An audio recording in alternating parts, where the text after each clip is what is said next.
गीताशास्त्रमिदं पुण्यं यः पठेत् प्रयतः पुमान् विष्णोः पदं वाप्नोति भयशोकादिवर्जितः। गीताध्ययनशीलस्य प्राणायामपरस्य च नैव सन्ति पापानि पूर्वजन्म कृतानि च। मलनिर्मोचनं पुंसां जलस्नानं दिने दिने सग्रीताम्भस्यस्नानं संसारमलनाशनम्।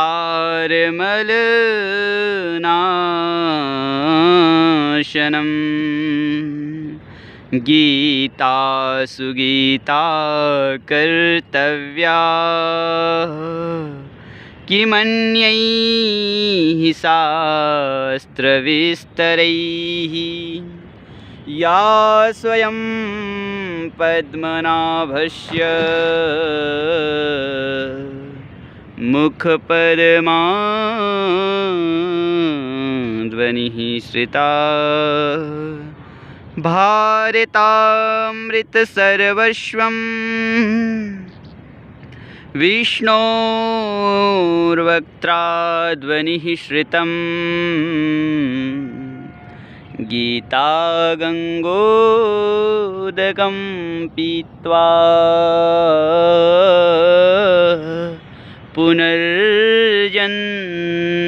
न विद्यते। सर्वोपनिषदो गावो दुग्धा गोपालनन्दनः पार्थो वत्सः सुधीर्भोक्ता दुग्धं गीतामृतं महत् दुग्धं गीतामृतं महत्।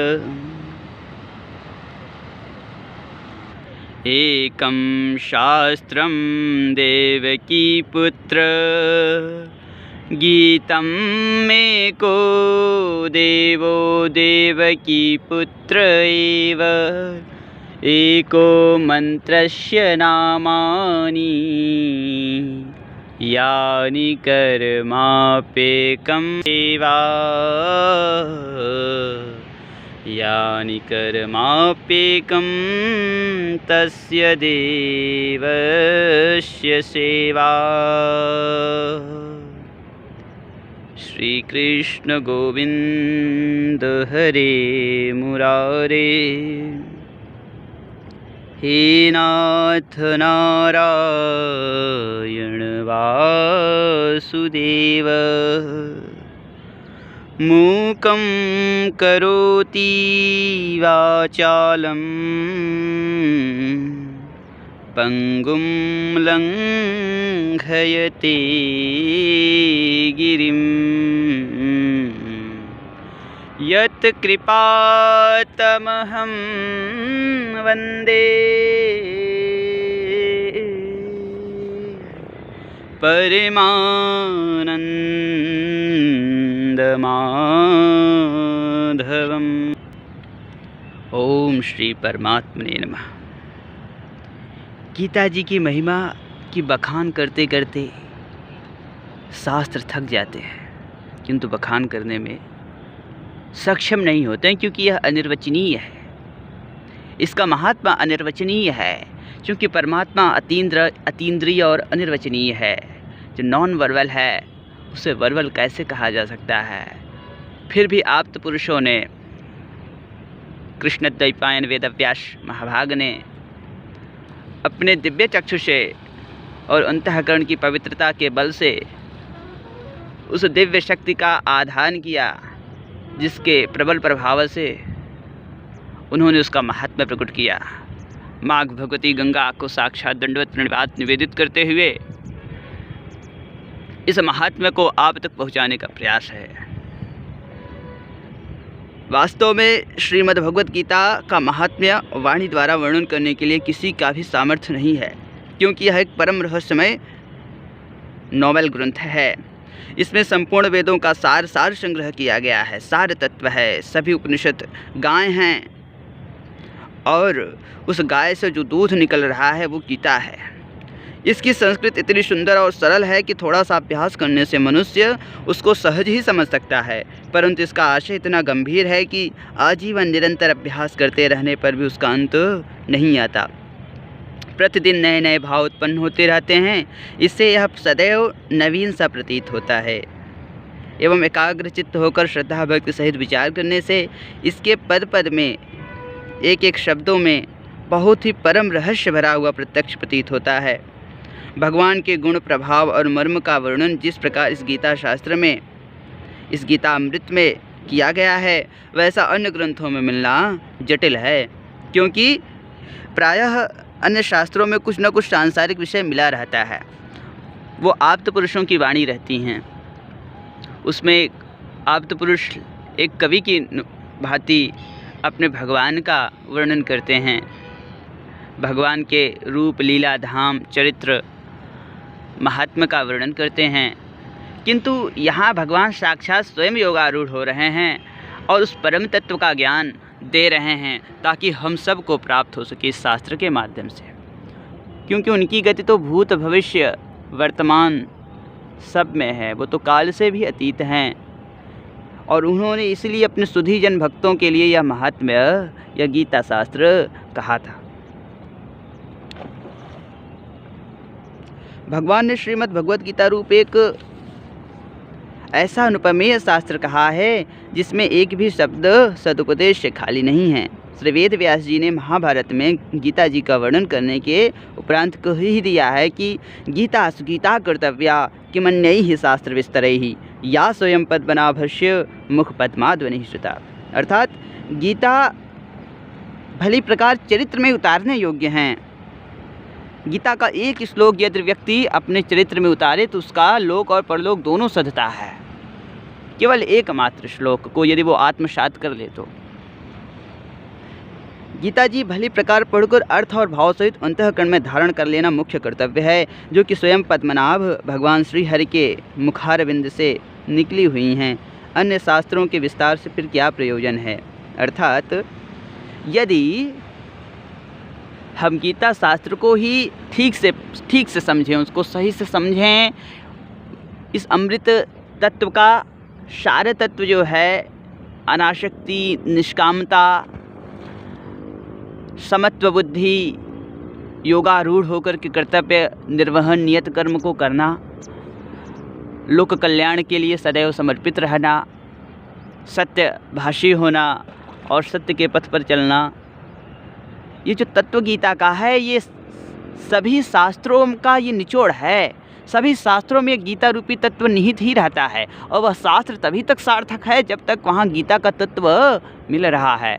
जहाँ गीता से कंट्राडिक्शन हो, जहाँ गीता का निषेध हो,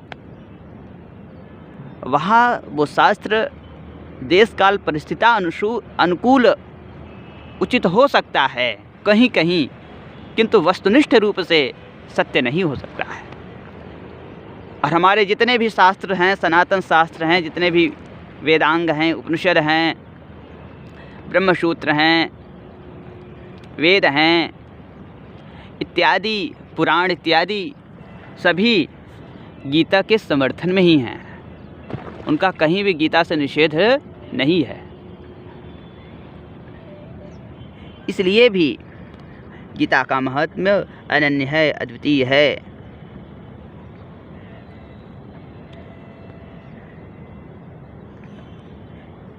यह गीता शास्त्र पर तो मनुष्य मात्र का अधिकार है।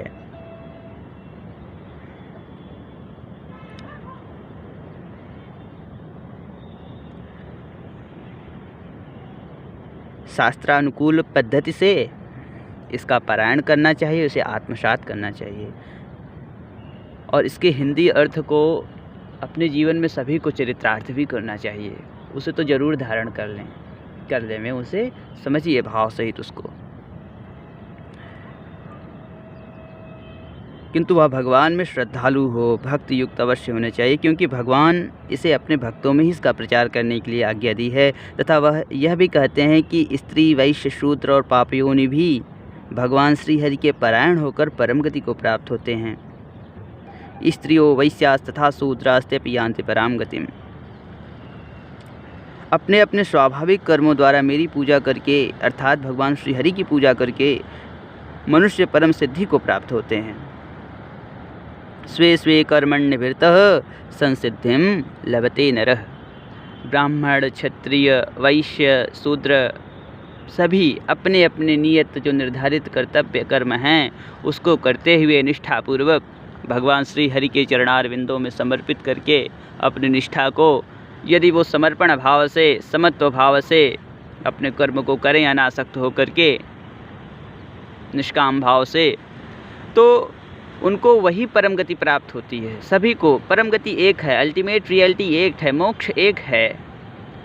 यदि शूद्र या चांडाल भी भगवान के परायण होकर के जिस कुल गोत्र में जन्म प्राप्त किया है उसके अनुकूल अपना कर्तव्य कर्म करे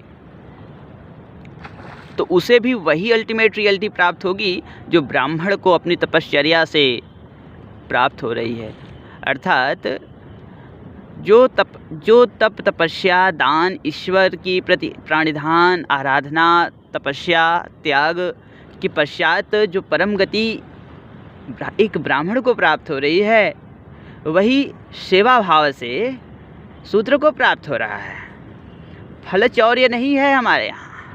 भगवान ने गीता में स्पष्ट कर दिया है फलचौर्य नहीं है, किंतु लोक व्यवहार, लोक रीति बनी रहे। चातुर्वर्ण्यम मया सृष्टम गुण कर्म विभागसः। तो जो 4 वर्ण व्यवस्था हैं जो सनातन से चली आ रही हैं उसमें संकरता मत उत्पन्न करिए, उसे जन्मना और कर्मणा चलने ही दीजिए। तात्पर्य हमें भ्रमित नहीं होना है, एक दूसरे का सम्मान करना है। जिस प्रकार एक शरीर में पैर भी है, मस्तिष्क भी है, उदर भी है और भुजाएं भी हैं।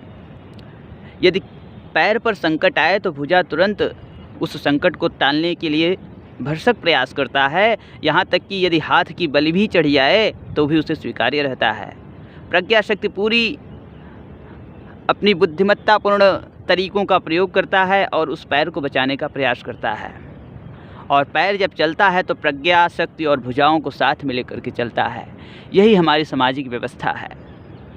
हम सभी एक दूसरे के पूरक हैं, एक दूसरे पर निर्भर हैं और एक दूसरे का सम्मान करते हुए अपने अपने कर्मों को करते हुए आगे बढ़ें, क्योंकि जाति धर्मः स कुल धर्मः शाश्वतः सनातनः। अध्याय 1 में भगवान ने स्पष्ट करवाया है इसको अर्जुन के माध्यम से। और इस तरह हमें यह स्पष्ट हो जाता है कि परमात्मा जो हैं, जो परम तत्व हैं, जो ब्रह्म हैं, उनकी प्राप्ति में सभी का अधिकार है, जीव मात्र का अधिकार है, क्योंकि जीव उसी परमात्मा का, उसी ब्रह्म का अंश है।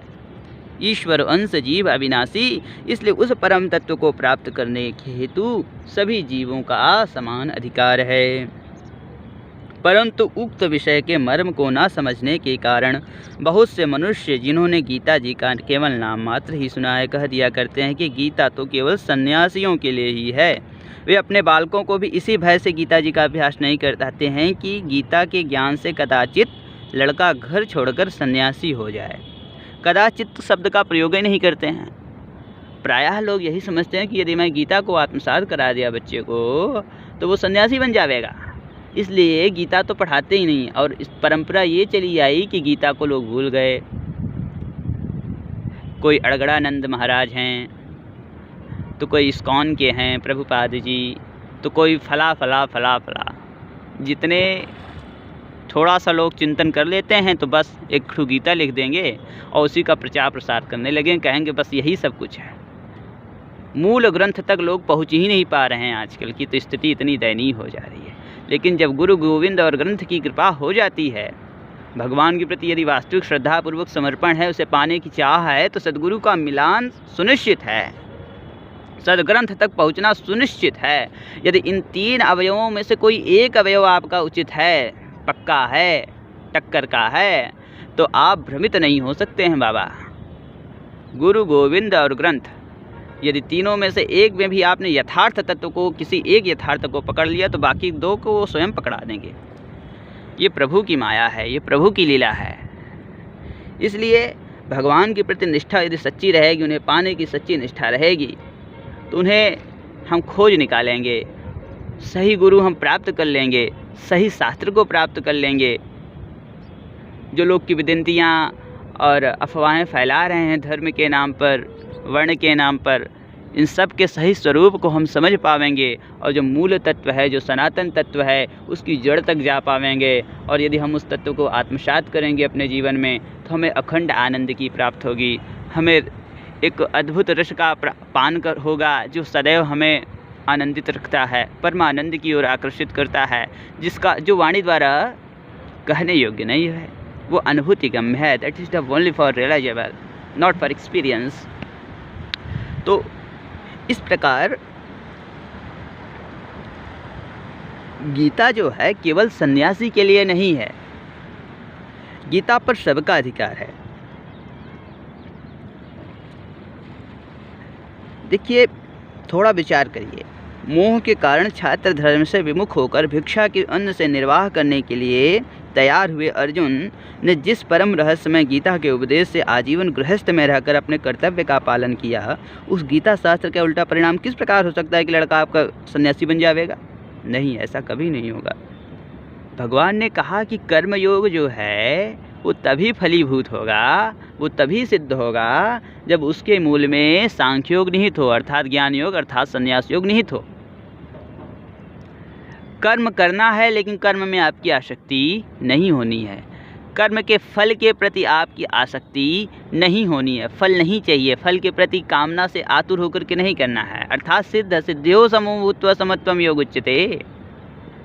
हम अच्छा कर्म कर सकते हैं, ये हमारे अधिकार में है, किंतु फल उसका क्या प्राप्त होगा वो हमारे अधिकार में नहीं है। वो अपने इष्ट के प्रति समर्पित कर देना है हमें। जो हमारे जो पंच सनातन देव हैं, भगवान शिव हैं, विष्णु भगवान हैं, सूर्य भगवान हैं, माँ भगवती जो दुर्गा जगदम्बा पराम्बा हैं, और गणपति हैं। तो जो 5 सनातन देव हैं, इन्हीं में से किसी एक को अपना इष्ट मान करके उनके द्वारा दिखाए गए पथ पर चलते हुए गुरु का सानिध्य स्वीकार करके सत ग्रंथ का आश्रय लेकर के इस भवसागर रूपी नदी से हमें पार जाना है। इस भव से पार जाना है और उस सच्चिदानंद परम तत्व जो अखंड आनंद हैं, भगवान नारायण हैं, उनका साक्षात्कार करना है। यही जीवन का परम ध्येय है, चाहे इस लोक में या परलोक में। यदि हमारे पुण्य उदित होंगे तो ध्रुव प्रहलाद की भांति इसी लोक में ही जन्म उनका प्रभु का साक्षात्कार प्राप्त कर पाएंगे। तो गीता शास्त्र का उल्टा परिणाम नहीं हो सकता है। जब कर्म के फल आपकी आसक्ति नहीं होगी तो आप सन्यासी ही हैं। सब में अपने प्रभु को देख रहे हैं। यो माम पश्यति सर्वत्र सर्वं च मयि पश्यति तस्याहं न प्रणश्यामि स च मे न प्रणश्यति। जब हर जगह एकमात्र सच्चिदानंद तत्व को आप देख रहे हैं तो भेद कैसा रह गया? स्त्री पुत्र भाई बंधु सब में, मित्र में शत्रु में, सब वही तत्व विराजमान है। लेकिन कर्मयोग है चूँकि हमारा, नियतम कुरु कर्मत्वम कर्मज्यायुर कर्मणः शरीर यात्रापि च तेन प्रसिद्धेत कर्मणः। शरीर यात्रा के लिए, लोक कल्याण के लिए भगवान की आज्ञा है ऐसा, इसलिए इस शरीर में रहते हुए लोक कल्याण के कर्म का संपादन करना भी हमारा प्रधान कर्तव्य है। लेकिन उसमें आसक्ति नहीं होनी है, क्योंकि यह घटाकाश कब मठाकाश में मिल जावे इसका हमें ज्ञान नहीं है। न पता है कि किस दिन यह घटाकाश मठाकाश में मिल जाएगा। इसलिए अपने आप को मठाकार का स्वरूप समझ करके इस घट में रहते हुए निर्धारित कर्तव्य का निष्काम भाव से भगवत चरणारविंद में समर्पित होकर के कर्म को करना चाहिए। इसी में हमारा और सब जनता जनार्दन का कल्याण निहित है। अतः कल्याण की इच्छा वाले मनुष्यों को उचित है कि मोह का त्याग कर अतिशय श्रद्धा भक्ति पूर्वक अपने बच्चों को भी, बालिकाओं को भी और स्वयं अवश्य और ब्राह्मण तो जरूर अर्थ और भाव के सहित श्री गीता जी का अध्ययन कराएं एवं स्वयं भी इसका पठन और मनन करते हुए भगवान की आज्ञा अनुसार साधन करने में तत्पर हो जाएं, क्योंकि अति दुर्लभ मनुष्य शरीर को प्राप्त होकर अपने अमूल्य समय का एक क्षण भी दुखमूलक क्षणभंगुर भोगों के भोगने में नष्ट करना उचित नहीं है। ये श्री गीता जी हैं। इनको जो स्वरूपतः पान कर लेता है वो आनंद भी आनंद में रहता है। इसलिए प्रतिदिन ये मेरा आप लोगों से आह्वान है कि प्रतिदिन ज़्यादा समय नहीं है तो 10 मिनट का ही समय निकालिए, सुबह घर परिवार के साथ में बैठिए और गीता जी हुई या रामचरितमानस हुए, ऐसे जो श्रेष्ठ मर्यादित ग्रंथ हैं इनका आप पारायण करिए। जो शास्त्रों ने जिसका आदेश दिया है उसके अनुसार ग्रंथों का पारायण करिए। 10 मिनट परिवार के साथ बैठिए, एक दूसरे का समाचार लीजिए। इससे कुटुंब जो होता है वो नैतिक बनता है, समाज भी नैतिक बनता है, सब आचरणवान होते हैं, बाल संस्कार का निर्माण होता है और हम एक सही दिशा निर्देश में अपने आप को आगे बढ़ाते हैं, अपने समाज को आगे बढ़ाते हैं और सबका कल्याण होता है। इसमें सर्वभूत हिते रतः हो जाता है। शशंख चक्रम शकिरीटकुण्डलम्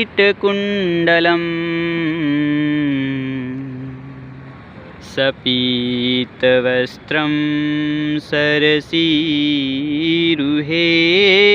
क्षणम् सहारवक्षः स्थलकौस्तुभश्रियम् नमामि विष्णुं शिरसा चतुर्भुजम् शान्ताकारं भुजगशयनं पद्मनाभं सुरेशं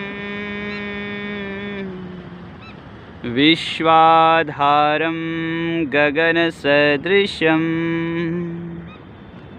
मेघवर्णं शुभांगम् लक्ष्मीकान्तं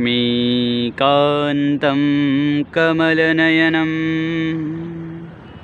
योगिभिर्ध्यानगम्यं वन्दे विष्णुं भवभयहरं सर्वलोकैकनाथम् यं ब्रह्मा वरुणेन्द्ररुद्रमरुतः स्तुनुवन्ति दिव्यैः स्तवैर्वेदैः शाङ्गपदक्रमोपनिषदैर्गायन्ति यं सामगाः ध्यानावस्थितततगतेन मनसा पश्यन्ति यं योगिनो यस्यान्तं न विदुः सुरासुरगणा देवाय तस्मै नमः।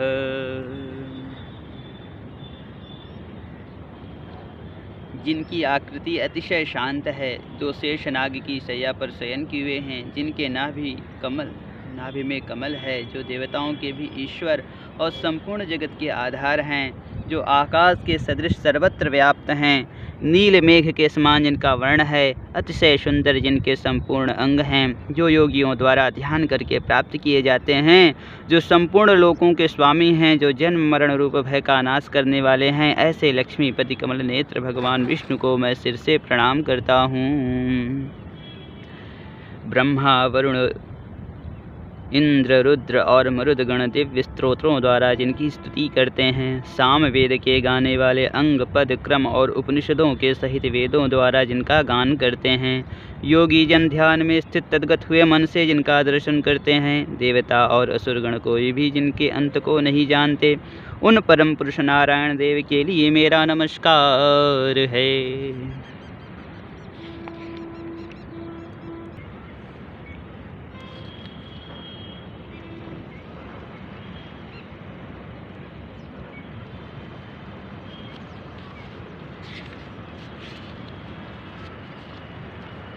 ओम अथ सप्तमोत्सवः। श्रीभगवानुवाच मय्यासक्तमनाः पार्थ योगं युज्यन्मदाश्रयः असंशयं समग्रं मां यथा ज्ञास्यसि तच्छृणु। श्री भगवान कहते हैं, हे पार्थ, अनन्य प्रेम से मुझ में आसक्त चित्त तथा अनन्य भाव से मेरे परायण होकर योग में लगा हुआ तुम जिस प्रकार से संपूर्ण विभूति, बल, ऐश्वर्य आदि गुणों से युक्त सबके आत्मरूप मुझको संशय रहित जानोगे, उसको तुम सुनो। अनन्य प्रेम से अर्थात किसी अन्य के प्रति प्रेम नहीं होना चाहिए, किसी विषयी के प्रति प्रेम नहीं होना चाहिए, किसी अन्य वस्तु के प्रति प्रेम नहीं होना चाहिए। एकमात्र प्रेम के जो तत्व हैं, जो स्थान हैं, वो भगवान श्रीमन्नारायण हैं। उस परम तत्व की ओर अपने आप को समर्पित करके उसके प्रेम को स्वीकार करते हुए ये कार्य करना है। ज्ञानम ते हम सविज्ञानमिदं वक्ष्याम्यशेषतः यज्ञात्वा नेह भूयो अन्यज् ज्ञातं वशिष्यते। मैं तुम्हारे लिए इस विज्ञान सहित तत्व ज्ञान को संपूर्णतया कहूँगा, जिसको जानकर संसार में फिर और कुछ भी जानने योग्य शेष नहीं रह जाता। विज्ञान सहित तत्व ज्ञान। तत्व ज्ञान क्या है? जो तत्व हैं उन्हीं का ज्ञान है। जो मूल सत्य है उस तक पहुँचने की जो जटिलताएं हैं, उन गुत्थियों को सुलझाना है, वो तत्व ज्ञान भगवान कहने जा रहे हैं अर्जुन को, और जो आप तक भी पहुँच रहा है। महर्षि कृष्ण द्वैपायन वेद व्यास जी द्वारा प्रणीत महाभारत के अंश श्रीमद् भगवद गीता, जो गंगा जी के नदी के तट पर हमारे मुख से निःसृत हो रही है और आपकी श्रवणेंद्रियों तक पहुँच रही है।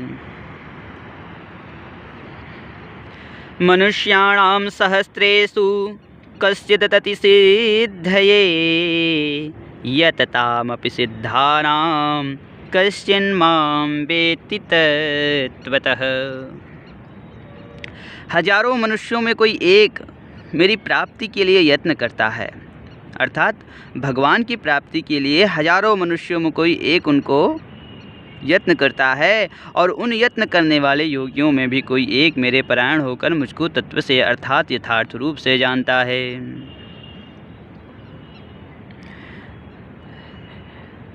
यह जो माया है, यह भी भगवान की ही बात अनिर्वचनीय है, बड़ी प्रबल है। यह ढूंढती रहती है कि किस समय मुझे अवसर प्राप्त हो और व्यक्ति को डुबो दूं मैं इसी भवसागर में। इसीलिए तो नौका भगवान को सौंपनी पड़ती है। प्रेम का तत्व जो है वो एकमात्र ईश्वर हैं, सच्चिदानंद हैं, उनसे प्रेम करना होगा, तभी इस माया से बच पाएंगे। और जब हम इस प्रकार का प्रेम करते हैं तो ठाकुर जी के दरबार में पहुंच जाते हैं, और वो माया बाहर से ही देखती हैं कि कैसे ये ठाकुर जी के दरबार से निकले और हम इनको जो है डुबो देवें। यदि एक बार हमारा चित्त ठाकुर जी से विचलित हुआ, सांसारिक वस्तु की ओर गया, तो माया हमारी चोटी पकड़ करके इसी नदी में खूब डुबो डुबो करके मारती है, और फिर हम त्राही त्राही करते हैं। फिर जब हमारे पुण्य उदित होते हैं तो फिर ठाकुर जी की ओर चलते हैं, और फिर ठाकुर जी की शरणागति पाते हैं तो छोड़ना नहीं चाहते हैं। जिस प्रकार माँ और बच्चे का संबंध है, वात्सल्यपूर्ण है ना प्रभु हमारे, और भक्ति वात्सल्य को श्रेय मानती है, उसे प्रधान मानती है। बच्चा दूध का प्यासा होता है, उसे दूध पीने की आवश्यकता होती है, उसे दूध पीने की चाह होती है। बकुआ बकुआ चलता है, 4 पैर से हो जाते हैं, 2 हाथ रहते हैं, 2 पैर रहते हैं। नटवर लाल भगवान श्री कृष्ण की तो लीला आप लोगों ने श्रवण की ही होगी। और वो क्या क्या किलकारी मार करके रोने लगता है। माता उसे गोद में लेती है, कुछ खिलौना दे देती है कि तुम खेलो। ठीक इसी प्रकार ये माया है और प्रभु भी हैं। प्रभु कुछ ना कुछ माया दे देते हैं कि तुम जाओ उसी के साथ रहो, अभी माया के साथ रहो, बाद में हमारी ओर आना, अभी तुम्हें आने की क्या आवश्यकता है। अच्छा, हमारे यहाँ भी है भाई, धर्म है, फिर अर्थ है, फिर काम है, फिर मोक्ष है, फिर कहीं मोक्ष है। 75 साल के जब बुढ़े हो जाना तो 75 से 100 साल के बीच में मोक्ष के लिए आश्रम व्यवस्था है, संन्यास, उसे स्वीकार करिए। यदि ब्राह्मण है तो, क्षत्रिय हैं तो वानप्रस्थ तक ही रहते हुए अपना जीवन व्यतीत करिए मोक्ष के लिए, और वैश्य हैं तो गृहस्थ तक, ब्रह्मचर्य और गृहस्थ, अशूद्र हैं तो केवल गृहस्थ। आपको वो संसिद्धिम तो मिलेगा ही, परम गति तो मिलेगा ही, लेकिन वो सुनहरा अवसर हम खो देते हैं भगवान की प्राप्ति के लिए जो हमें प्राप्त हुआ है। उसमें तो व्यक्ति सठियाने लगता है, मेरा पुत्र, मेरा पौत्र, मेरा नाती, अपने ही भाई बंधुओं से जो युवावस्था में, जो बाल्यावस्था में जो उसके सबसे सुहृद थे, यदि शरीर से एक खून टपकता रहा होगा तो वो भाई उसके लिए मर मिटते थे, उसके लिए ना जाने क्या क्या कर जाते थे। बहुत से भयानकताओं से लड़ जाते थे, किंतु वही जब आज वृद्ध हो गए, पुत्र पौत्र हो गए, तो अपनी अपनी गृहस्थी, अपनी अपनी डाल, अपनी अपनी बाट। कहीं उसको 2 रुपए ज़्यादा ना मिल जाए, मुझे 2 रुपए कम ना मिल जाए, संतोष नाम की चीज़ नहीं, मेरा पौत्र, मेरा पुत्र, इसी भाव से युद्ध करने लगते हैं। जिसको बचाने के लिए वो मर मिटते थे पहले, आज उसी को मारने के लिए उतावले हो जाते हैं। कलिकाल की तो माया ऐसे ही कुछ है। लेकिन यदि भगवान के प्रति समर्पण भाव है तो संसार में रहते हुए, गृहस्थ में रहते हुए भी संतोष धारण करते हुए व्यक्ति इस भवसागर से बहुत अच्छे से पार हो जाता है, क्योंकि खेवैया उस नाव के स्वयं भगवान सच्चिदानंद नारायण रहते हैं। तो इसलिए इस जो माया है उससे पार पाना मुश्किल सा लगता है, लेकिन यदि भगवान के प्रति अनन्य भाव है तो बड़ी सहजता से सारा कुछ काम हो जाता है और हम आनंद से सारे कार्य को संपादित करते हैं। कैसे? इसीलिए कह रहे हैं कि हजारों मनुष्यों में कोई एक भगवान की प्राप्ति के लिए प्रयत्न करते हैं, बाकी तो सब मोटर गाड़ी, स्त्री, पुत्र, पौत्र, नौकरी, इन्हीं सांसारिक पदार्थों के लिए ही लालायित रहते हैं। भगवान को पाने के लिए कौन प्रयत्न करता है रे? बहुत बिरले जो होते हैं, जो जन्म जन्म मुनि जतन कराव अंतकाल प्रभु आवत नाही। जो जन्म जन्म से मुनिजन प्रयास कर रहे हैं और निष्प्रयास कर रहे हैं, उनकी बुद्धि नियत होती है, निर्धारित होती है प्रभु के प्रति, उन्हें पाने के प्रति वो यत्न करते हैं। तो ऐसे हजारों मनुष्यों में कोई एक भगवान की प्राप्ति के लिए यत्न करता है, और ऐसे जो यत्न करने वाले योगी हैं, जो यत्न करते हैं वो योगी हो जाते हैं, वो योगारूढ़ हो जाते हैं, योग का आश्रय ले लेते हैं। तभी तो माया उनको टस नहीं कर पाती है, माया उनको विचलित नहीं कर पाती है। जान जाते हैं कि सारी कुछ माया है, कब घटाकाश मठाकाश में मिले कुछ पता नहीं है। पुनरपि जननम पुनरपि मरणम पुनरपि जननी जठरे शयनम भज गोविंदम भज गोविंदम गोविंदम भज मूढ़मते। गोविंद को भजते हैं वो, लेकिन उन यत्न करने वाले योगियों में भी कोई एक मेरे परायण होकर, भगवान के परायण होकर भगवान को तत्व से अर्थात यथार्थ रूप से जान पाता है। उनको तत्वतः, उन्हें सही रूप में कोई एक ही जान पाता है, जो संपूर्णतः भगवान के शरणागत हो जाता है, भगवान के प्रति समर्पित हो जाता है। भूमिरापो अनलो वायुः खं मनो बुद्धिरेव च अहंकार इति यं मे भिन्ना प्रकृतिरष्टधा अपरेयमितस्त्वन्यां प्रकृतिं विद्धि मे परां जीवभूतां महाबाहो ययेदं धार्यते जगत्।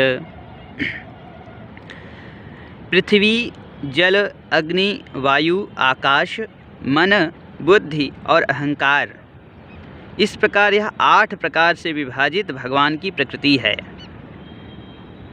जो पंच महाभूत हैं अर्थात पृथ्वी, जल, अग्नि, वायु, आकाश, इसके अलावा मन, बुद्धि और अहंकार, ये भगवान की प्रकृति है। यह 8 प्रकार के भेदों वाली तो भगवान की अपरा अर्थात जड़ प्रकृति, इसको समझिए।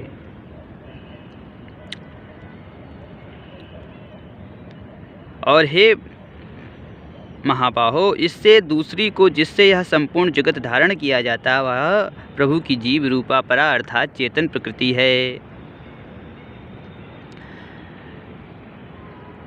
पृथ्वी, जल, अग्नि, वायु, आकाश, मन, बुद्धि और अहंकार, इसमें मन, बुद्धि, अहंकार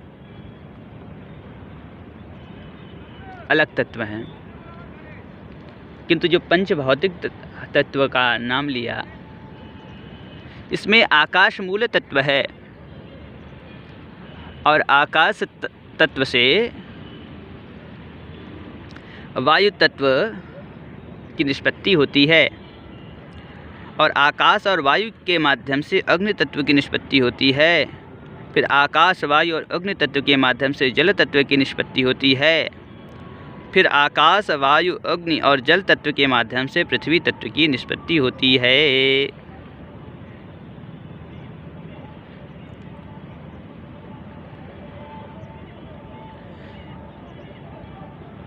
इस प्रकार से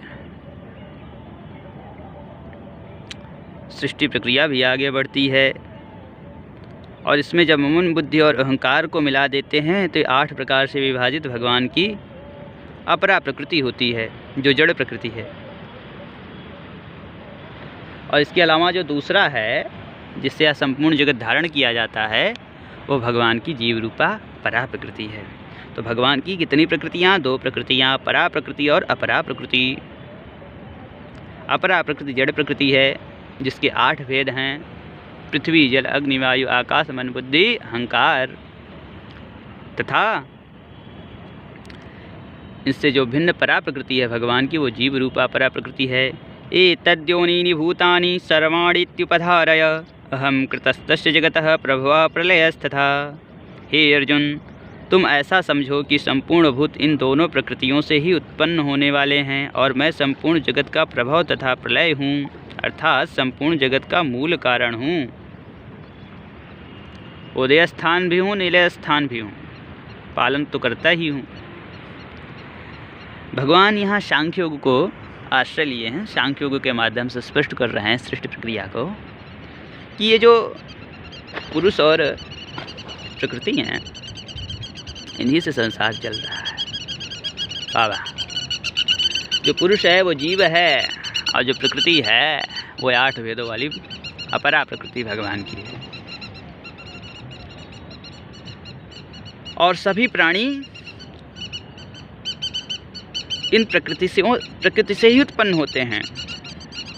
और जो परमात्मा हमारे हैं जो सृष्टा हैं, पालन करता है और संहार करता है, वो सिर्फ कह रहे हैं कि मैं जगत का मूल कारण हूँ, अर्थात प्रभव तथा प्रलय हूँ। अर्थात पुरुष और प्रकृति के समागम से जो जगत की उत्पत्ति हो रही है, परा और अपरा प्रकृति के समागम से, उसमें प्रभव हैं और जब उसका अंत हो रहा है, उनमें पुनः उनका जाकर समावेशन हो रहा है, तो वहाँ वो प्रलय हैं।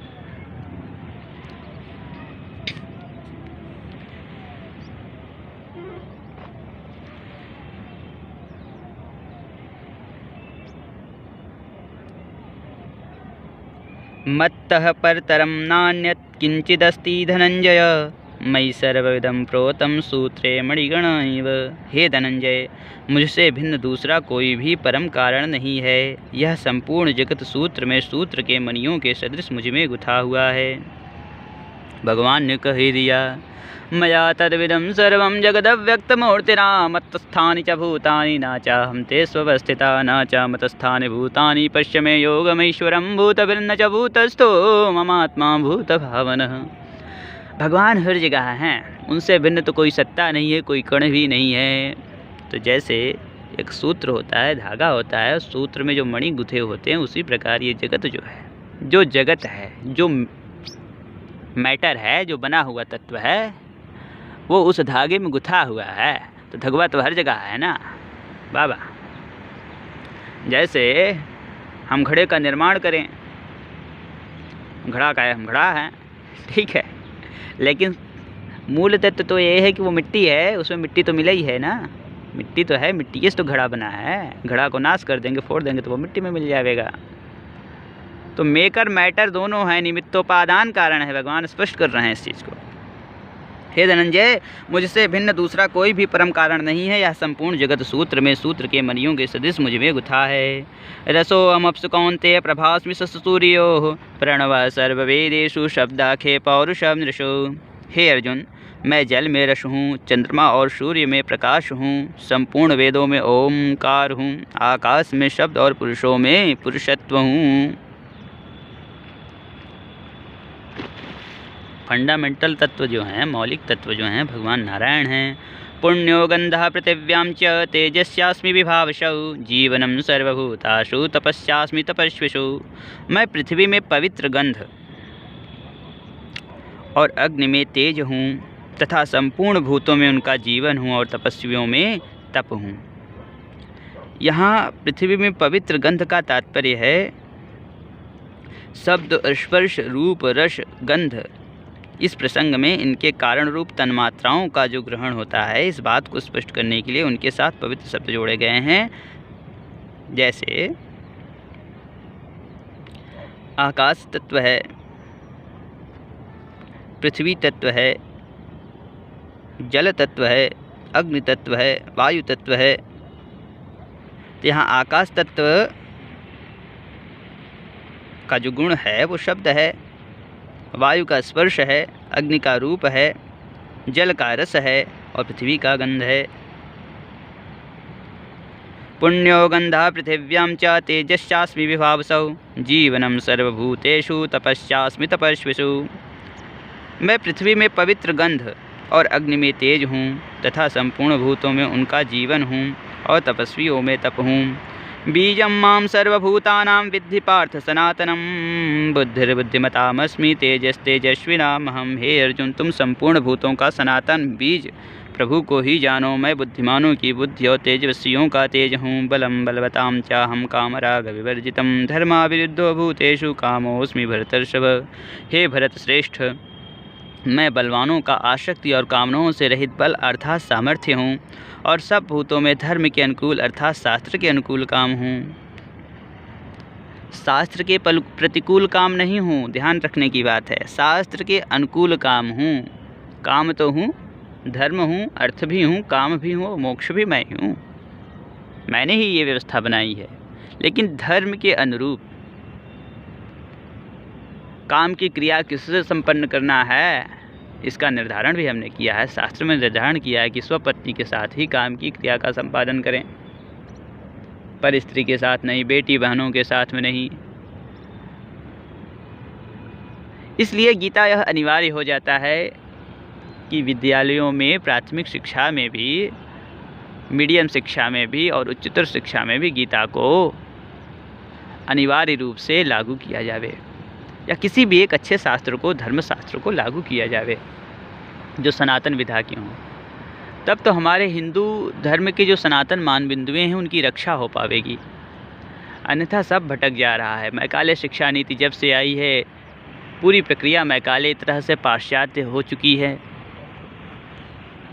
भाई बहन कोई किसी को कहना नहीं चाहते। आजकल की आधुनिक जो भी परिस्थितियां हैं, इसको मैं अभी गंगा तट पर तो बोलना भी नहीं चाहूँगा, इसलिए उससे छोड़ता हूँ। आप सब संज्ञानी हैं, जानते हैं जो आपके साथ में हो रहा है। बहन बेटियां सुरक्षित नहीं रह पा रही, इसके पीछे संस्कार मूल कारण है, बाकी दूसरे तो अन्य कारण हैं। मैकाले की जो शिक्षा पद्धति है वो हमारे आजकल ब्लड में घुस चुकी है, संस्कार रूप धारण करके। अंग्रेज़ तो भाग गए, लेकिन अंग्रेज़ यहाँ बना कर चले गए। वो उसका शोधन होना ज़रूरी है। शोधन का कार्य मनीषी ही करेंगे, लेकिन मनीषी तो करेंगे तभी जब आप लोगों की सहभागिता पूर्ण रूप से होवे। आप तक आवाज़ हमारी पहुंच रही है तो आप उसे समझिए और गीता का पारायण जरूर करिए, अच्छे शास्त्रों का पारायण जरूर करिए, धर्म शास्त्रों का पारायण जरूर करिए, रामचरितमानस का पारायण जरूर करिए। समय निकालिए 10 मिनट के लिए प्रतिदिन। बच्चों को समझाइए, पढ़ाइए, अपनी संस्कृति से जीवंत कराइए उन्हें, उनको परिचय होना चाहिए। संस्कृत को जानेंगे, धर्म को जानेंगे तो वो भटकेंगे नहीं।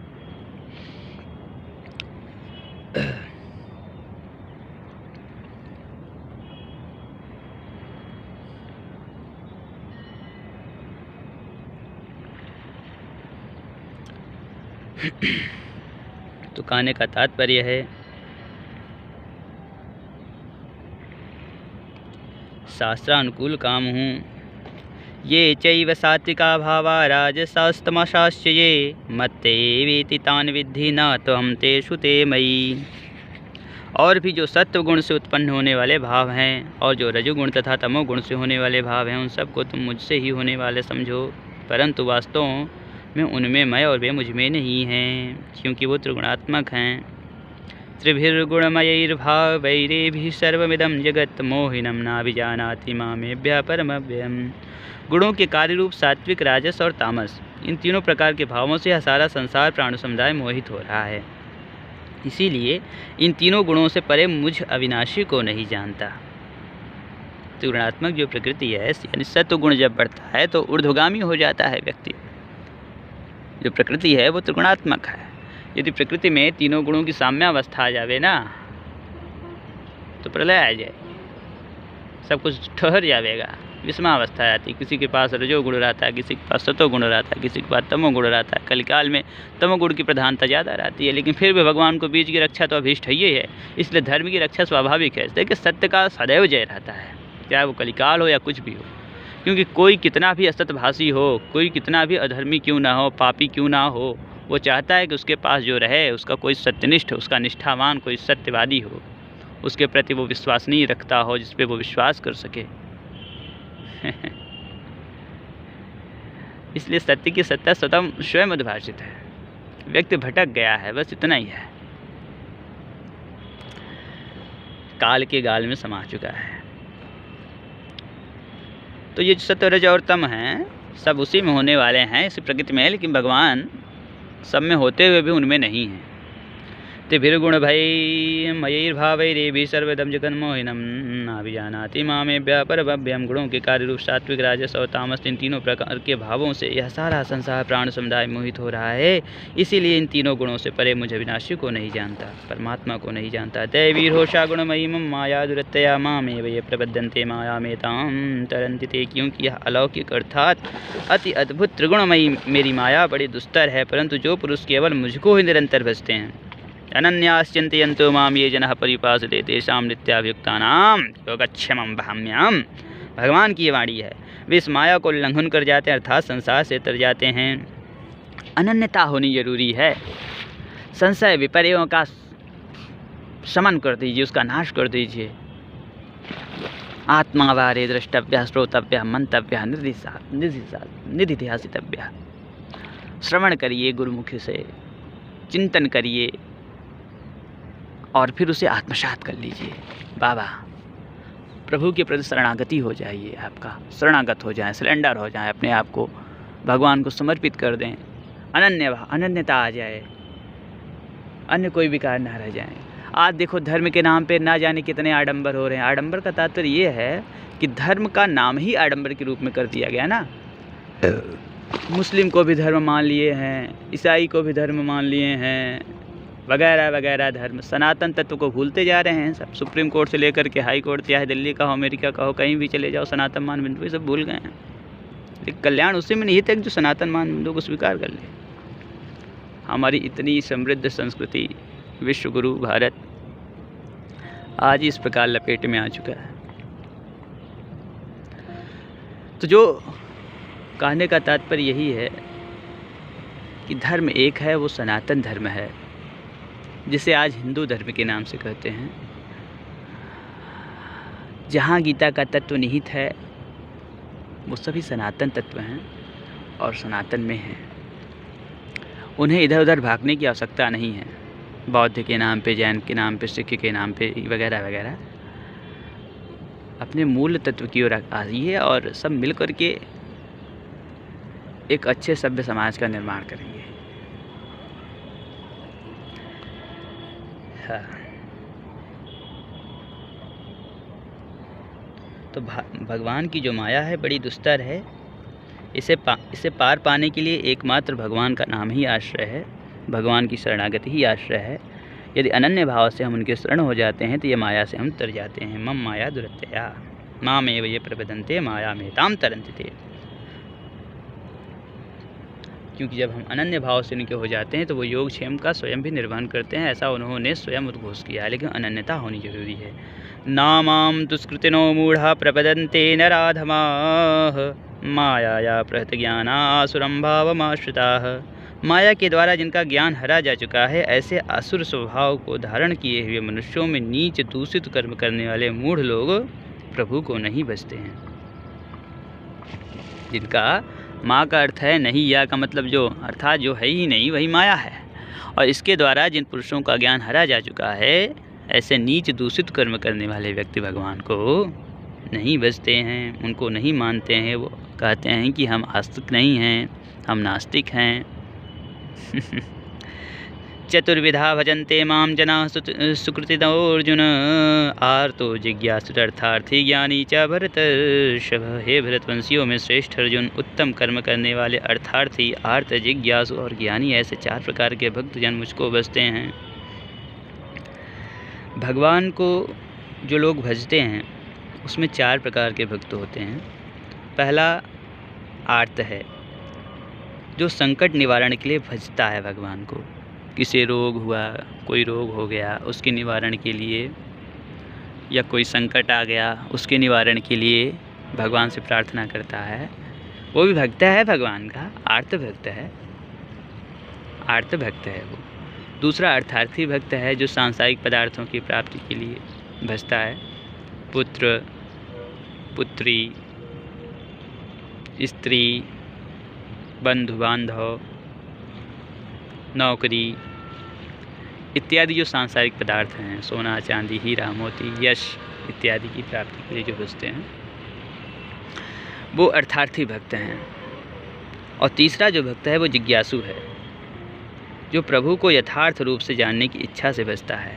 मनुष्याणाम सहस्रेषु कश्चिदपि सिद्धे, अर्थात जो भगवान को पाने के लिए, उनको तत्व से जानने के लिए भजता है, वो जिज्ञासु। और जो चौथा ज्ञानी है वो जो चौथा भक्त है भगवान का, वो ज्ञानी है। ज्ञानी जो भगवान को यथार्थ रूप से जानता है, जो उन्हें तत्व से जानता है। ऐसे 4 प्रकार के भक्त भगवान को भजते हैं। तेषां ज्ञानी नित्य युक्त एक भक्तिर्विशिष्यते प्रियो हि ज्ञानिनो अत्यर्थमहं सच मम प्रियः। उनमें नित्य मुझ में एक ही भाव से स्थित अनन्य प्रेम भक्ति वाला ज्ञानी भक्त, सामान्य भक्त नहीं, ज्ञानी भक्त। और उसमें भी कौन सा ज्ञानी भक्त? जो एक ही भाव से यानी दृढ़ निश्चय से अनन्य प्रेम भक्ति वाला, अनन्य प्रेम भक्ति वाला, किसी अन्य के प्रति नहीं, एकमात्र जो परम तत्व है, सच्चिदानंद तत्व है, उनके प्रति दृढ़ निश्चय रखते हुए एकमात्र उसको भजने वाला जो ज्ञानी भक्त है, अति उत्तम है। क्योंकि मुझको तत्व से जानने वाले ज्ञानी को मैं अत्यंत प्रिय हूँ और वह ज्ञानी मुझे अत्यंत प्रिय है। जो भगवान नारायण को तत्व से जानता है उसे नारायण बहुत प्रिय लगते हैं। उससे प्रिय भगवान नारायण से प्रिय उसे कुछ और लगते ही नहीं। ना स्त्री, ना पुत्र, ना बंधु, ना बांधव, ना मित्र, ना दुश्मन, ना नौकरी, कुछ भी नहीं। जब तक देखता है कि उसमें भगवान है तब तक उसे प्रिय लगता है। देखता है कि व्यक्ति में अहंकार आ गया तो उसे वो प्रिय नहीं लगता, लेकिन वो समत्व में रहता है, नाराज भी नहीं होता है, भगवान की माया जान करके शांत रहता है और उसे सुधारने का प्रयत्न करता है कि वो भी सुधर जाए। इसलिए भगवान कहते हैं कि जो दृढ़ निश्चयी अनन्य प्रेम भक्ति वाला ज्ञानी भक्त है वह मुझे अति उत्तम मान्य है, सबसे उत्तम वह मान्य है, क्योंकि मुझको तत्व से जानने वाले ज्ञानी को मैं बहुत ही प्रिय लगता हूँ। वो सदैव मुझ में ही रहता है और वह ज्ञानी मुझे अत्यंत प्रिय है, क्योंकि वो सदैव मेरा चिंतन करता है, मुझ में ही रहता है, मेरे आदर्शों पर चलता है। पुरुषोत्तम राम का अवतार जो हुआ है वो आदर्श के लिए हेतु हुआ है। आदर्श की स्थापना भगवान ने की है उसमें ना, उस आदर्शों को चलता है व्यक्ति तो भगवान को भी बहुत प्रिय होता है वो।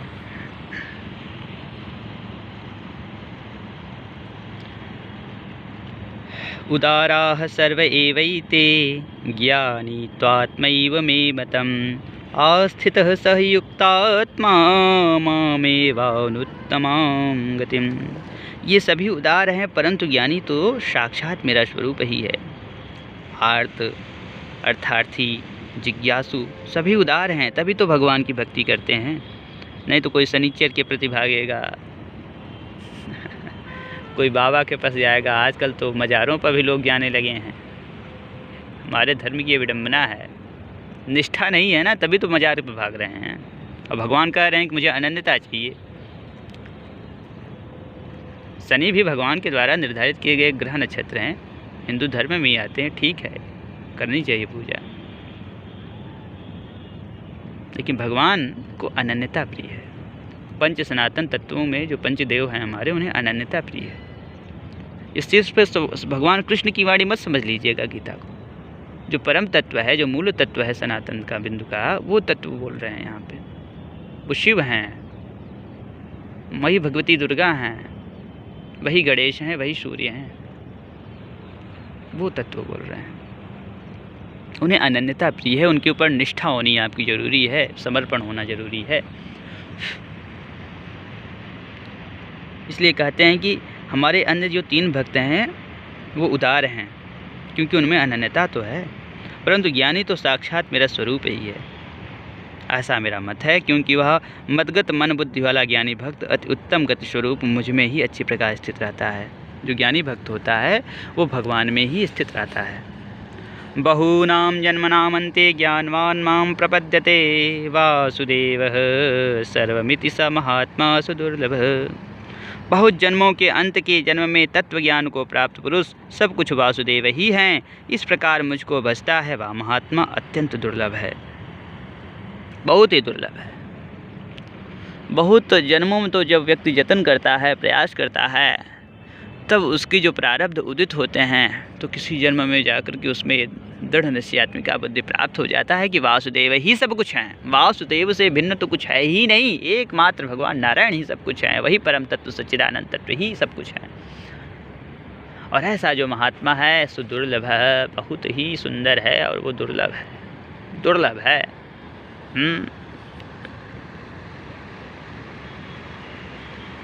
आपको नवरत्न मिल सकते हैं, नवनिधियाँ मिल सकती हैं, लेकिन ऐसा महात्मा सुदुर्लभ है, क्योंकि भगवान इसके पीछे पीछे दौड़ते हैं ऐसे महात्मा के, कि उसके चरण रज के धूल थोड़ा सा उड़ करके मेरे मस्तक पर आकर लग जावे, भगवान उसके पीछे पीछे हो जावे। कामैस्तैस्तहृतज्ञानाः प्रपदन्ते अन्यदेवताः तं तं यममास्थाय प्रकृत्या नियताः स्वया।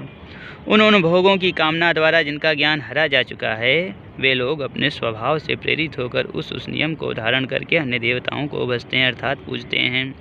यो यो याम याम तनुं भक्तः श्रद्धार्चितुमिच्छति तस्य तस्याचलां श्रद्धां तामेव विदधाम्यहम्। जो सकाम भक्त, जो कामना से युक्त भगत हैं, जिस देवता के स्वरूप को श्रद्धा से पूजना चाहता है, उस भक्त की श्रद्धा को मैं उसी देवता के प्रति स्थिर कर देता हूँ। भगवान चूँकि हर देव में, हर तत्व में विराजित हैं, जो सनातन तत्व हैं उसमें विराजित हैं, तो जो सनातन देवता हैं, पंच देवता हैं, उनमें भगवान वो जो परम तत्व नारायण हैं, कह रहे हैं गीता में कि मैं स्वयं उसमें स्थित हूँ। तो यदि उनको उसके प्रति आस्था है, उनके प्रति आस्था है, तो उसमें मुझे देखें, मैं वही तत्व हूँ। लेकिन पंचदेव ध्यान रखना है, जो सकाम भक्त जिस देवताओं के स्वरूप को श्रद्धा से पूजना चाहता है, उस भक्ति की श्रद्धा को मैं उसी देवता के प्रति स्थिर करता हूँ। सा तया श्रद्धया युक्तस्त्याराधनमीहते लभते च ततः कामान मयैव विहितान नितान। वह पुरुष उस श्रद्धा से युक्त होकर उस देवता का पूजन करता है और उस देवता से मेरे द्वारा ही विधान किए हुए उन इच्छित भोगों को निस्संदेह प्राप्त करता है। अंतवन्तु फलं तेषां तद्भुत्तल्पमेधसां देवदेव यजो यान्ति मद्भक्ता यान्ति मामपि। परंतु उन अल्प बुद्धि वालों का वह फल नाशवान है, क्योंकि सभी फल के जो भंडार हैं वो भगवान नारायण हैं। जो परम तत्व हैं, सच्चिदानंद तत्व हैं, वो सभी फलों के भंडार हैं। उनके पास सब कुछ है, किसी चीज़ का अभाव नहीं है, भंडारी हैं, वो सब कुछ है उनके पास। किंतु जो अल्प बुद्धि वाले हैं, फलों की शीघ्रता जिनको है, सकाम भाव से बचते हैं, सांसारिक पदार्थ चाहने के भाव से बचते हैं, वो देवताओं को पूजन करते हैं और उनसे संबंधित कामना की पूर्ति शीघ्र ही हो जाती है। लेकिन यह फल नाशवान है तथा वे देवताओं को पूजने वाले देवताओं को प्राप्त होते हैं। जो शनि को पूजेगा शनि को पाएगा बाबा, जो पितर को पूजेगा जो पितरों को पाएगा। किंतु जो भगवान का भक्त है, वो चाहे आर्त भाव से भरे, चाहे जिज्ञासु भाव से भजे, चाहे ज्ञानी भाव से भजे, चाहे अर्थार्थी भाव से भजे, वह अंततः भगवान को ही पाता है। अव्यक्तम व्यक्तिमापन्नम मन्यते माम बुद्धिया परम भावमजानन्तो ममाव्ययमनुत्तमम्। बुद्धिहीन पुरुष भगवान को अनुत्तम अविनाशी परम भाव को न जानते हुए मन इंद्रियों से परे सच्चिदानंद परमात्मा को मनुष्य की भांति जन्म कर व्यक्ति भाव को प्राप्त हुआ मानते हैं। जो बुद्धिहीन पुरुष है वो भगवान को जन्म हुआ मानते हैं। रामकृष्ण को जो अवतार भगवान का हुआ है उसे वो सामान्य चीज़ समझते हैं। उन्हें नहीं पता है कि ये साक्षात भगवान नारायण की लीला है, पुरुषोत्तम की लीला है। उसे वो नहीं समझ पाते हैं, वो अल्प बुद्धि हैं। नाहं प्रकाशः सर्वस्य योगमाया समावृतः मूढ़ोऽयं नाभिजानाति लोको मामजमव्ययम्। अपनी योगमाया से छुपा हुआ मैं सबके प्रत्यक्ष नहीं होता हूँ, इसलिए यह अज्ञानी जन समुदाय मुझ जन्म रहित अविनाशी परमेश्वर को नहीं जानता, अर्थात मुझको जन्मने मरने वाला समझता है। वेदाहं समतीतानि वर्तमानानि च अर्जुन भविष्याणि च भूतानि मां तु वेद न कंचन। हे अर्जुन, पूर्व में व्यतीत हुए और वर्तमान में स्थित तथा आगे होने वाले सब भूतों को मैं जानता हूँ। जितने प्राणी सृष्टि में आ रहे हैं और जा रहे हैं, जितने आने वाले हैं, जितने हैं, सबको हम जानते हैं। सबका खाता बही खाता हमारे पास जमा है, परंतु मुझको कोई भी श्रद्धा भक्त उसको नहीं जानता। किंतु जो श्रद्धा और विश्वास भक्ति से रहित है वह भगवान को नहीं जान सकता है। भगवान को पाना है तो भक्ति सर्वोपरि और एकमात्र आश्रय है, और भक्ति को जानना है तो श्रद्धा विश्वास होना जरूरी है। श्रद्धा विश्वास समर्पण पाता है। इस प्रकार फिर भगवान को तत्व से जानते हैं। इच्छा द्वेष समुत्थेन द्वंद्व मोहेन भारत सर्वभूतानि सम्मोहं सर्गे यान्ति परन्तप। हे भरतवंशी अर्जुन, संसार में इच्छा और द्वेष से उत्पन्न सुख दुखादि द्वंद्व रूप मोह से संपूर्ण प्राणी अत्यंत अज्ञता को प्राप्त हो रहे हैं। जो इच्छाएं हैं, जो हमारे द्वेष हैं, एक बालक उत्पन्न होता है, उसे ना कोई सुख होता ना दुख होता है। लेकिन जब दूध पीने की इच्छा हुई, खिलौना देख करके उसे पाने की इच्छा हुई,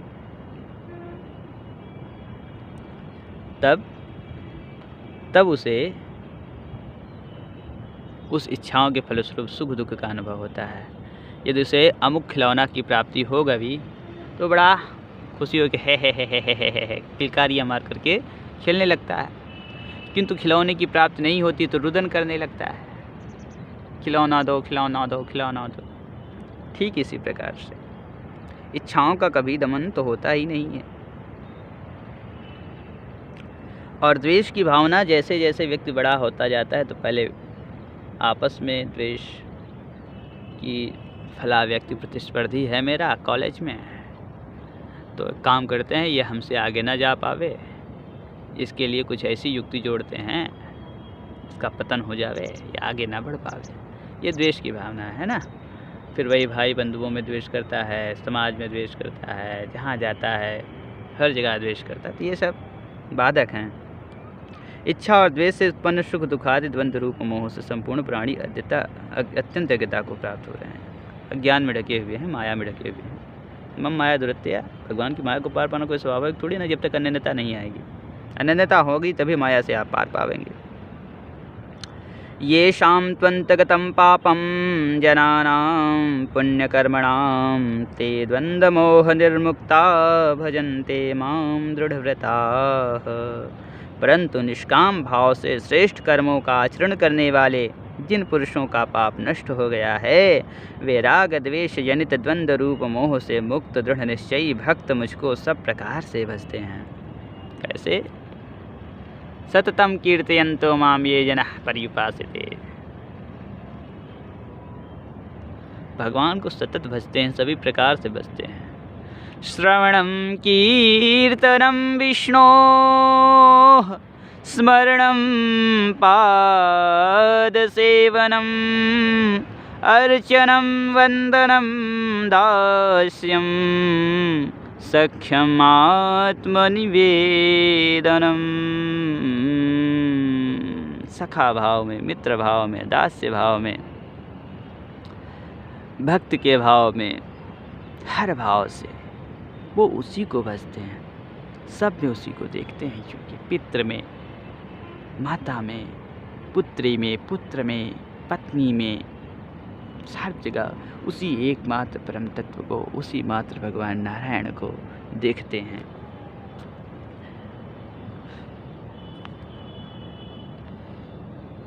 जो निष्कामी होते हैं, जो निष्काम भाव से कर्म करते हैं, वे राग द्वेष से रहित हो जाते हैं, द्वंद्वों से रहित हो जाते हैं, संशयों से रहित हो जाते हैं। क्योंकि संशय आत्मा विनश्यति, संशय आत्मा जो जाता है उसका विनाश होता है। संशय को छोड़ करके वो भगवान की शरणागति ले लेता है, इसलिए उसका इस लोक और परलोक से उद्धार होता है।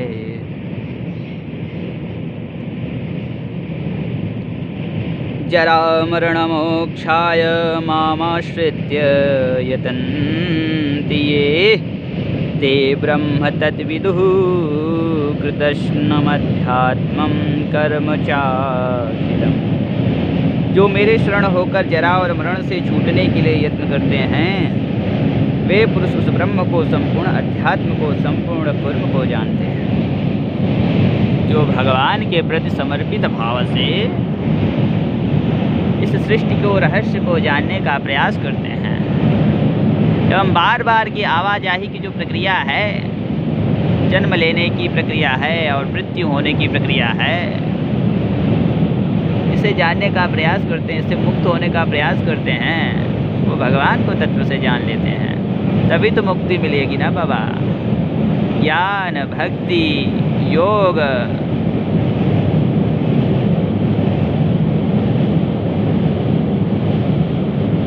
ये सब एक दूसरे के पूरक हैं।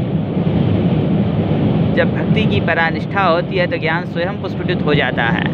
कबीर कुछ पढ़े लिखे थोड़ी ना थे, लेकिन उनकी भक्ति इस प्रकार से प्रभावित हुई कि तत्व ज्ञान हो गया।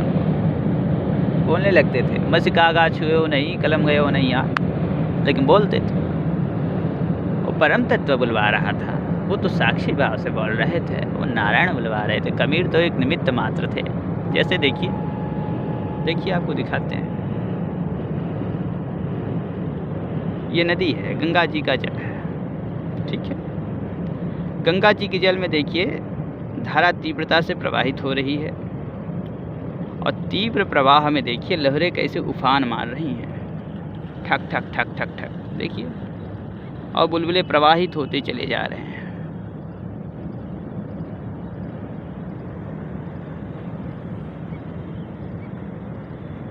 ठीक इसी प्रकार भवसागर है। माया लहरें मारती है, लहरें, और जिसकी नौका ठाकुर जी नहीं चलाते रहते हैं, जो अहंकारी होता है, वो इन बुलबुलों की भांति देखिए ठका ठक नीचे जा रहे हैं नीचे डूब जा रहे हैं। लेकिन जिसकी नौका ठाकुर जी सवारे है, ठाकुर जी ने संभाला है, वो सीधे किनारे से निकलते चले जा रहे हैं। उन्हें कोई चिंता नहीं है और कोई घबराहट की बात नहीं है। बाकी सब माया के एक ही पकौड़े में नष्ट हो जा रहे हैं। अराजकता जो करता है, कुकर्म जो करता है, अहंकार से जो मोहित है, मूढ़ भाव में जो स्थित है, उसका नाश होना सुनिश्चित है। और जो भगवान की शरणागति ले लिया है वो देखिए किनारे से शांत भाव से निकलते चले जा रहे हैं। आप देखिए कितना शांत भाव से निकल रहे हैं। ये देखिए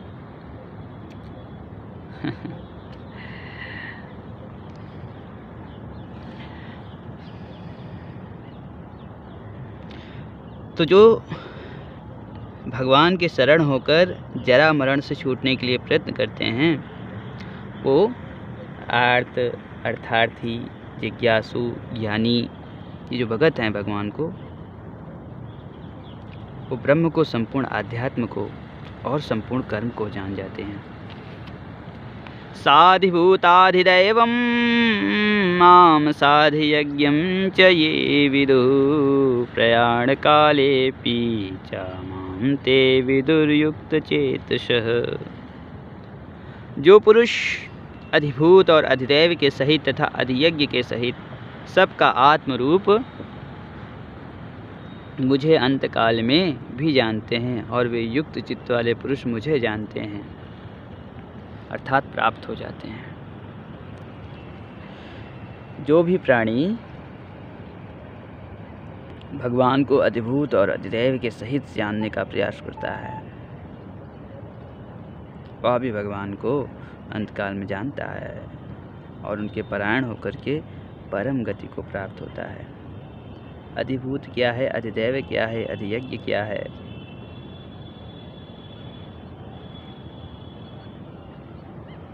इसे भी जानना जरूरी है। तो नारायण उत्पत्ति और विनाश के धर्म से युक्त जितने पदार्थ हैं सभी अधिभूत कहलाएंगे और जो हिरण्यमय पुरुष है वही अधिदैव कहलाता है। जो हिरण्यमय पुरुष है वही प्रजापति है, ब्रह्मा है, हिरण्यगर्भ इत्यादि नामों से भी विख्यात हैं। तो ये अधिभूत और अधिदैव हुए। और जो भगवान हृदय में बैठे हुए हैं, आत्मस्वरूप होकर के बैठे हुए हैं, उनको पाना ही तो श्रेयस्कर है, वही निःश्रेयस की प्राप्ति है, वही अधियज्ञ हैं। तो अधिभूत, अधिदैव और अधियज्ञ और परम अक्षर ब्रह्म हैं, जीवात्मा अध्यात्म है और भूतों के भाव को उत्पन्न करने वाला जो त्याग है वही कर्म है। अक्षर ब्रह्म योग में भगवान स्पष्ट करते हैं इसका। ज्ञान विज्ञान योग में चूँकि इसका उल्लेख आया तो हमने आपके सम्मुख प्रकट किया। आइए अब समयावधि अधिक हो गई है, इसलिए वाणी को विश्राम देते हुए भगवान नाम संकीर्तन करते हुए अब आज की कथा यहीं विश्राम दे दी जाती है। ओम तत्सत् श्रीमद्भगवद्गीतासु उपनिषत्सु ब्रह्म विद्यायां योगशास्त्रे श्री कृष्णार्जुन संवादे ज्ञान विज्ञान योगो नाम सप्तमोत्सवः। हरि शरणं हरि शरणं हरि शरणं हरि शरणं हरि शरणं हरि शरणं हरि शरणं हरि शरणं हरि शरणं हरि शरणं हरि शरणं हरि शरणं हरि शरणं हरि शरणं हरि शरणं हरि शरणं। यही एक मंत्र है प्यारा, हरि शरणं हरि शरणं। यही एक मंत्र है प्यारा, हरि शरणं हरि शरणं। प्रभो शरणं प्रभो शरणं प्रभु शरणं प्रभो शरणं प्रभो शरणं प्रभो शरणं प्रभो शरणं प्रभो शरणं श्रीमन्नारायण नारायण नारायण लक्ष्मी नारायण नारायण नारायण केशव नारायण नारायण नारायण केशव नारायण नारायण नारायण माधव नारायण नारायण नारायण लक्ष्मी नारायण नारायण नारायण श्रीधर नारायण नारायण नारायण वंशी नारायण नारायण नारायण। प्रेम से बोलिए वृंदावन बिहारी लाल की जय। श्री लक्ष्मी नारायण भगवान की जय। श्री सीताराम जी महाराज की जय। श्री राधा कृष्ण भगवान की जय। श्री संकष्टहरण माधव भगवान की जय। श्री हंस भगवान की जय। हंस तीर्थ क्षेत्र की जय। हंस कूप की जय हो। संध्यावट वृक्ष की जय हो। शंख माधव भगवान की जय हो। द्वादश प्रधान माधव भगवान की जय हो। द्वादश ज्योतिर्लिंगों की जय हो। 52 शक्तिपीठों की जय हो। समस्त देवी देवताओं की जय हो। पंच सनातन देवताओं की जय हो। जय जय गंगा गंगा मैया की जय हो। यमुना मैया की जय हो। सरस्वती मैया की जय हो। तीर्थराज प्रयाग की जय हो। त्रिवेणी संगम की जय हो। वेणी माधव भगवान की जय हो। अक्षयवट भगवान की जय हो। वीर बजरंगबली महाराज की जय हो। आज की आनंद की जय हो। जय जय श्री सीताराम। ओम नमः पार्वती पतये हर हर हर महादेव। गंगे तव दर्शनात् मुक्ति।